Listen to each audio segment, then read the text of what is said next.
joining us here at the 2017 Cliburn is the very distinguished and stylish Leila Getz, who is the artistic director and founder of the Vancouver Recital Society. She's also a member of the Cliburn International Advisory Council, and she is one of the mentors the winners of this year's Cliburn will be able to look up to and counsel with for career advice and mentorship. Welcome. Welcome. Thank you so much for joining us. Thank you so much for having me. You've been in the classical music business for years, and we're curious how it's changed since you started the Vancouver Recital Society in the 1980s. Was it 1980? It was actually 1980. It was Wow. 1980. How has the classical music business changed? Well, the internet, of course, has done a lot to change the way many people listen to things. Yes. But I think one thing I can tell you that hasn't changed emphatically, when I first started out, everybody said I was crazy and that the audience for recitals was old and it would die out. And you know what? The audience for recitals is still old and they're just going strong and still coming. That's right. So- Ever replenishing. Hallelujah. Yes, They are Absolutely. replenishing. I'm just looking down right now. There are a lot of young people here today. Well, that's of course the challenge that faces all of us, and that is, you hear all this incredible talent, and we have to hope that there's going to be an audience or audiences for them, because I think that's one of the most important things all of us have to look to. What are some of the things you do as an artist presenter to encourage and draw young audiences?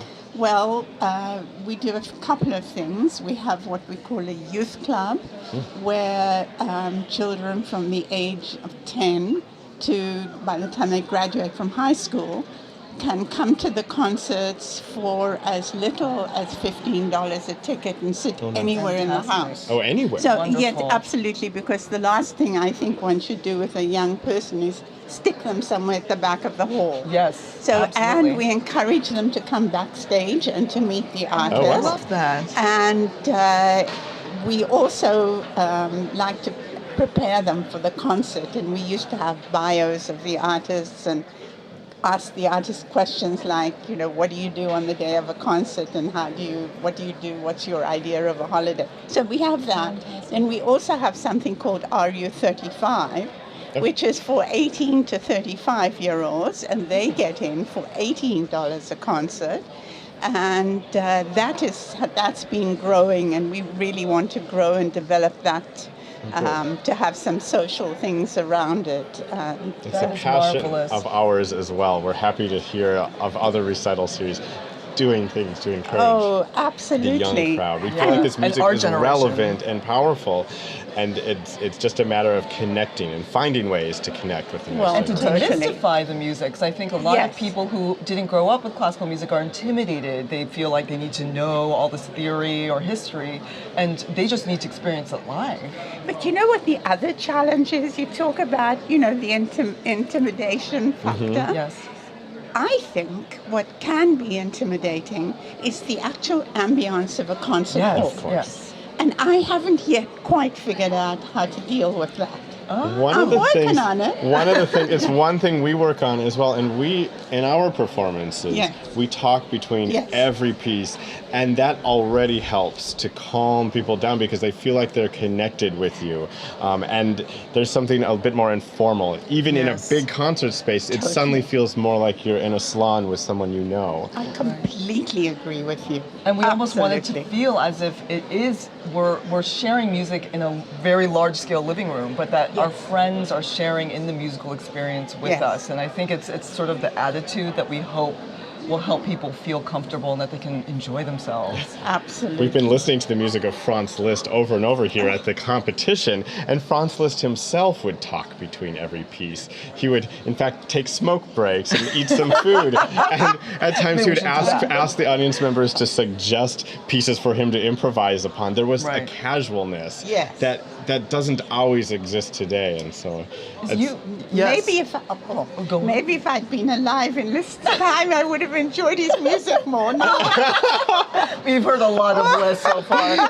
You have featured and nurtured the careers of countless young artists. I mean, you've had the likes of Andras Schiff and Cecilia Bartoli Yes. perform on your series. And Vengaraffa, Yes, can you yes. speak to finding these golden artists, discovering Yeah, what them, are and you also looking for? supporting them? Yeah, what are the things that kind of catch your attention about an artist? You know, I can't tell you what it is. It's just Je ne sais quoi. 100% instinct. Oh, that's That's absolutely what it is. yeah. It certainly was that with Cecilia. And it certainly, I mean, I even drove her manager nuts by insisting on rebooking her before she actually arrived to sing the first concert. Oh, wow. You just knew that. And he said, Leila, don't be silly. You've got to hear her sing. And I said, no. And she's going to get so famous so fast, and Vancouver's you so far knew. away. I just knew it was going to happen. And so I called him again, and I said, I want her for 2 concerts. And that's how it all started with Cecilia. Did the same thing with Maxim Vengarov, who was 18 at the time he came, and he put his bow to the violin at the rehearsal. And I said, stop. And he said, what? And I said, oh, I want to rebook you. And he said, but I haven't played the concert. And I said, oh, I can tell. Wow. You know, it's totally When instinct. did you I don't realize know. you had these killer instincts No, when I you were? have no idea. Oh my goodness! I mean, that is the mark of a true. I would say, what do you say, like an Impresario. impresario. Well, do you know what? Sorry, There's yes. 2 things. First of all, and this is not, I didn't invent this statement, but if you don't risk success, if you don't risk failure, you don't risk success. good. Absolutely. And I love taking chances. And I'm so lucky because we built an audience on trust.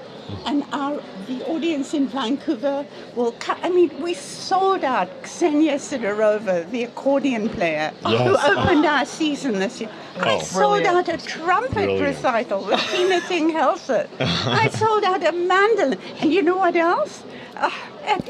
This is why I love what I do. In Vancouver, it must be a very unique city. We sell out cellists, even if they have no name.